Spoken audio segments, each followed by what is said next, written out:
Hi friends, क्या आपको पता है कि एटीएस होमक्राफ्ट के प्लॉट्स आ चुके हैं यमुना एक्सप्रेसवे पर सेल के लिए।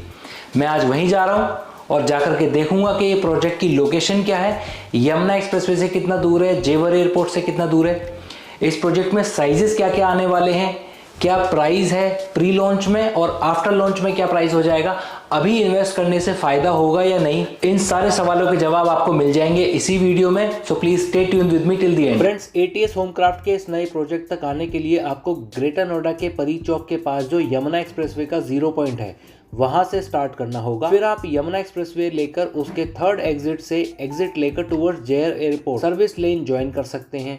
फिर आपको लेफ्ट हैंड साइड पर गौर की एक कमर्शियल बिल्डिंग दिखेगी and then Gaur international school दिखेगा एंड फाइनली एक निलोनी विलेज का साइन बोर्ड होगा आपके लेफ्ट हैंड साइड पर। उसके just opposite right hand side पर एक कट होगा, आपको वो कट ले लेना है जिससे आप एक अंडरपास तक पहुंचेंगे एंड इस अंडरपास को क्रॉस करने के बाद आप सीधे एस टेरा की साइड पर पहुंच जाएंगे जो कि यमुना एक्सप्रेसवे के सेक्टर 22D में ही फॉल करती है एंड हमारे आज के एटीएस होमक्राफ्ट के प्रोजेक्ट के जस्ट साथ में ही प्लेस्ड है। एंड दिस इज एस टेरा। ये प्रोजेक्ट लास्ट ईयर लॉन्च हुआ था एंड सक्सेसफुली सोल्ड आउट भी हो गया था एंड ओवर सब्सक्राइब भी हो गया था। एज नेम सजेस्ट ये प्रोजेक्ट एस ग्रुप का है। इसमें 3 और 4 BHK अपार्टमेंट्स बन रहे हैं एंड ये प्रोजेक्ट अगले 3 से 4 सालों में कंप्लीट हो जाएगा। इसी प्रोजेक्ट के जस्ट आगे एटीएस होमक्राफ्ट एक नया प्रोजेक्ट लेकर आ रहे हैं जो कि एक प्लॉटेड डेवलपमेंट है, यानी कि इस प्रोजेक्ट में सिर्फ प्लॉट्स ही रहेंगे and this is the site location which is awesome in connectivity. As you can see project के जस्ट सामने काफ़ी वाइड डबल रोड है एंड देन ग्रीन बेल्ट है एंड देन यमुना एक्सप्रेसवे है।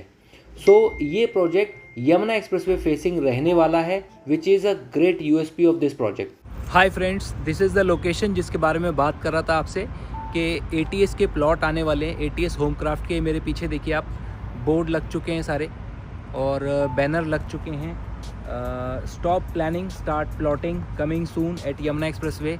एटीएस होमक्राफ्ट के प्लॉट हैं, एटीएस ग्रीन्स के नहीं है। और यमुना एक्सप्रेसवे देखिए यहाँ से कितना पास है, मैं पीछे दिखाता हूँ आपको। मेरी समझ से हार्डली 100 मीटर के आसपास होगा शायद। और इसके लेफ़्ट हैंड पे एस के प्लॉट हैं, एस एस्टेट वाले। और अगर राइट हैंड पे देखेंगे तो एटीएस का ही एलियोर एक प्रोजेक्ट है, वो पूरा ऑलरेडी बना हुआ है। तो लोकेशन तो ऑलरेडी वेल इस्टेब्लिश्ड है और सेक्टर 22D है ये यमुना एक्सप्रेसवे का, जहाँ पे ये लोकेशन है। और आप देखिए अच्छी लोकेशन है, बहुत मेन है। एस के जो प्लॉट हैं उससे भी पहले ये पड़ जाती है लोकेशन।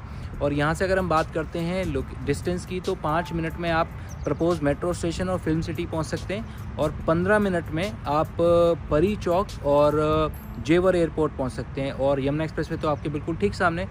कुछ लोग कहते हैं कि नोएडा में आपको किलोमीटर में डिस्टेंस नहीं बताना चाहिए, मिनट में बताना चाहिए। वो इसलिए कि मेजर पोर्शन जो नोएडा का या फिर ग्रेटर नोएडा यमुना एक्सप्रेसवे है, यहाँ पे 1 मिनट में आप 1 किलोमीटर डिस्टेंस कवर कर सकते हैं। मैंने कई बार ट्राई किया, आप भी कर सकते हैं। मैं पूरे नोएडा की बात तो नहीं कर रहा, बहुत जगह जाम भी होता है, but most of the area में ऐसा हो जाता है। तो इसीलिए मिनट में बता देते हैं, ईजी होता है समझने के लिए। अच्छा, एक खास बात है इस लोकेशन की कि जब आप जेवर एयरपोर्ट से आते हैं ना, तो रेजिडेंशियल सेक्टर्स में यमुना एक्सप्रेसवे पर सबसे पहले ये वाला सेक्टर पड़ता है। तो जब आप यमुना एक्सप्रेसवे से आएंगे तो सबसे नियरेस्ट आपको एक प्रीमियम प्रॉपर्टी परचेज करने की अपॉर्चुनिटी यहाँ पे मिल रही है, जो फ्यूचर में जाके बहुत अच्छी होने वाली है, जिसका फ्यूचर में एक अलग ही लेवल पे इसका डिमांड रहेगी। सो फ्रेंड्स, अभी तक हमने इस वीडियो में साइट की लोकेशन देख ली, लोकेशन तक जाने का रास्ता देख लिया और अब हम इस प्रोजेक्ट को थोड़ा सा डिटेल में समझने की कोशिश करेंगे, जैसे कि इसकी USPs क्या हैं, क्या खास बात है इस प्रोजेक्ट में। फ्रेंड्स, फर्स्ट USP है इस प्रोजेक्ट की कि ये एटीएस होमक्राफ्ट का प्रोजेक्ट है जो अपनी टाइमली डिलीवरी और कंस्ट्रक्शन क्वालिटी की वजह से जाना जाता है। तो इसमें भी आप एक्सपेक्ट कर सकते हैं कि आपको टाइमली डिलीवरी मिलेगी और कंस्ट्रक्शन क्वालिटी भी अच्छी होगी।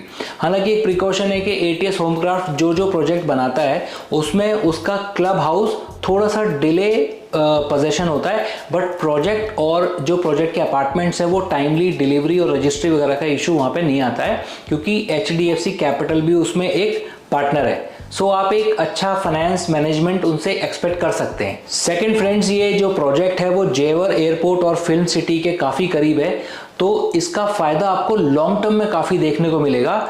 सो अगर आप इसमें लॉन्ग टर्म के लिए इन्वेस्ट करते हैं, लॉन्ग टर्म से मेरा मतलब है 7, 8, 10 साल के लिए इन्वेस्ट करते हैं, तो आपको एक रिमार्केबल एप्रिसिएशन देखने को मिलेगा। मैं रीजनेबल एप्रिसिएशन की बात नहीं कर रहा हूं, मतलब कि अगर आपने 1 रुपया लगाया और आपका 1.5 हो गया या 2 रुपया हो गया, ये तो पोजीशन तक या उसके थोड़ा आगे तक भी हो सकता है, बट मैं एक रिमार्केबल एप्रिसिएशन की बात कर रहा हूं जो कि लाइफ में आपके गेम चेंजर भी साबित हो सकता है। तो अगर आपने इसकी जो अपॉर्चुनिटी है जेवर एयरपोर्ट की और फिल्म सिटी की वो अच्छे से बनानी है, तो आपको इसमें लॉन्ग टर्म विजन लेके चलना चाहिए। थर्ड यूएसपी है फ्रेंड्स के seamless connectivity with Yamuna expressway. अगर इस प्रोजेक्ट से आपको टुवर्ड्स ग्रेटर नोएडा जाना है तो ये रोड आपको, इसकी जो सर्विस लेन है वो आपको डायरेक्ट यमुना एक्सप्रेसवे पे कनेक्ट कर देती है। और अगर आपको टुवर्ड्स जेवर एयरपोर्ट भी जाना है तो इस प्रोजेक्ट के जस्ट साथ में एक अंडरपास बना हुआ है जिससे आप यमुना एक्सप्रेसवे नीचे से क्रॉस करके और वापस टुवर्ड्स आगरा या फिर जेवर एयरपोर्ट इजीली कनेक्ट कर सकते हैं। तो आइदर वे आपको किधर भी जाना हो, इसकी इजीली कनेक्टिविटी, सीमलेस कनेक्टिविटी आपको इस प्रोजेक्ट से मिलती है यमुना एक्सप्रेसवे की। फोर्थ फ्रेंड्स, ये प्रोजेक्ट लश ग्रीन से सराउंडेड है। इसके आसपास जब भी आप देखेंगे तो काफी ग्रीनरी है, क्योंकि यमुना एक्सप्रेसवे है, मोस्टली खाली है। और आगे चारों तरफ आप पीछे भी देखते हैं इस प्रोजेक्ट के, जो कि एटीएस एलियोर से चारों तरफ अगर आपको दिख जाता है, जो भी लोग वहां पे रहते हैं, तो बहुत ही ग्रीनरी आपको दूर दूर तक दिखाई देती है। तो एक लश ग्रीन आपको फील यहाँ पे आता है। फिफ्थ फ्रेंड्स, ये एक रेजिडेंशियल कॉलोनी है जो कि एक गेटेड प्रीमियम टाउनशिप है। सिक्स्थ फ्रेंड्स, आपको इस प्रोजेक्ट में मिलेगा एक 70,000 स्क्वायर फीट का क्लब हाउस, जो कि लग्जरी और लेजर का परफेक्ट कॉम्बिनेशन होगा, जो कि प्लॉटेड डेवलपमेंट में काफी रेयर है। सेवंथ, इस प्रोजेक्ट में आपको कुछ खास एमिनिटीज मिलेंगी, जैसे कि nursing home, school, creche, dispensary etcetera, जिनके लिए बेसिक नीड्स के लिए आपको सोसाइटी से बाहर नहीं जाना पड़ेगा। 8 फ्रेंड्स, आपको इस प्रोजेक्ट के अंदर लगभग 12 एकड़ का सेंट्रल पार्क मिलेगा, जो कि काफी रेयर है। और सेंट्रल पार्क 12 एकड़ का काफी बड़ा होता है, मोस्टली प्रोजेक्ट्स में नहीं होता, बहुत ही रेयर किसी प्रोजेक्ट में होगा तो होगा। दिल्ली एनसीआर में ज्यादातर छोटे पार्क होते हैं, बट 12 एकड़ का काफी बड़ा डिसेंट साइज का आपको पार्क इस प्रोजेक्ट में मिलेगा। नाउ फ्रेंड्स, अब इस प्रोजेक्ट की कुछ टेक्निकलिटीज के बारे में बात करते हैं, प्रोजेक्ट को ब्रीफ में समझने की कोशिश करते हैं। इस प्रोजेक्ट का जो टोटल लैंड पार्सल है वो है 75 एकर्स। इसके अंदर टोटल 600 प्लॉट्स हैं, जिसमें से कंपनी ने अभी 300 ओपन किए हैं सेल के लिए, बाकी के 300 वो लेटर ऑन सेल करेंगे। पेमेंट प्लान इस प्रोजेक्ट में रहेगा डेवलपमेंट लिंक पेमेंट प्लान, यानी कि जैसे जैसे डेवलपमेंट होगा वैसे वैसे आपको पेमेंट देनी होगी। और साइजेस की अब बात करते हैं तो इस प्रोजेक्ट में 3 साइज हैं total, 150 square yard, 210 square yard और 270 स्क्वायर यार्ड। अब इनके प्राइस के बारे में बात करते हैं तो इसका प्राइस रहने वाला है लगभग अप्रॉक्सीमेटली 1,25,000 पर स्क्वायर यार्ड इन प्री लॉन्च, और आफ्टर लॉन्च ये हो जाएगा लगभग 1.5 लाख रुपए पर स्क्वायर यार्ड। पोजेशन इस प्रोजेक्ट का 2 साल के अंदर में मिल जाएगा, यानी कि एंड ऑफ 2027 तक आपको इस प्रोजेक्ट का हैंडओवर मिल जाएगा। और अगर आप भी इस प्रोजेक्ट में अपना EOI यानी कि एक्सप्रेशन ऑफ इंटरेस्ट देना चाहते हैं तो आपको चेक देना होगा ATS रियल्टी प्राइवेट लिमिटेड के नाम से। And I recommend you to give your cheque as soon as possible and get a unit in this project before it gets over subscribed. To know more about the process of EOI and sales, you can call me on the number given below. Friends, अब जब Yamuna expressway पर हम किसी project के बारे में बात कर ही रहे हैं तो ये बात यमुना एक्सप्रेसवे का फ्यूचर डिस्कस किए बिना अधूरी मानी जाएगी।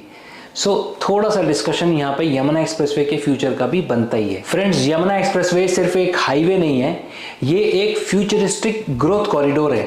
यहाँ पर infrastructure, industries and world class projects बहुत तेजी से बन रहे हैं। Noida international airport will be operational in 1 year from now. यहाँ पर 1000 एकड़ में फिल्म सिटी बन रही है, जो कि भूटानी ग्रुप और बोनी कपूर मिलकर के बना रहे हैं। यहाँ पर 1100 एकड़ में ओलंपिक पार्क डेवलप हो रहा है, जिसमें 29 स्पोर्ट्स एरिनाज हैं एंड 5000 अपार्टमेंट्स हैं। यहाँ पर मेडिकल यूनिवर्सिटी बन रही है और वीवो का प्लांट यहाँ पर ऑलरेडी ऑपरेशनल है। यहाँ पर electronic city and IT hub है। यहाँ पर नॉलेज पार्क है, जो कि इंडिया का नेक्स्ट एजुकेशनल हब बनने वाला है। इसके अलावा यहाँ पर कई रेजिडेंशियल सेक्टर्स एलोकेट किए गए हैं Japanese, American, Australian and Korean cities के लिए। यमुना एक्सप्रेसवे का 70% एरिया डेडिकेट किया गया है pollution free industries, logistics hubs, educational hubs, IT sector and sports arenas के लिए। एंड बाकी का 30% एरिया में रेजिडेंशियल एरिया प्लान किया गया है, जिसमें से 80% ऑलरेडी सोल्ड आउट हो चुका है। सो फ्रेंड्स, ये था हमारा आज का video on residential plots in ATS Homecraft project on Yamuna Expressway sector 22D। अगर आप भी इस प्रोजेक्ट में कोई प्लॉट बुक करना चाहते हैं तो आप मुझे कांटेक्ट कर सकते हैं। आपको ये वीडियो कैसा लगा please let me know in the comment box, और please like share and subscribe कीजिएगा। Thank you so much.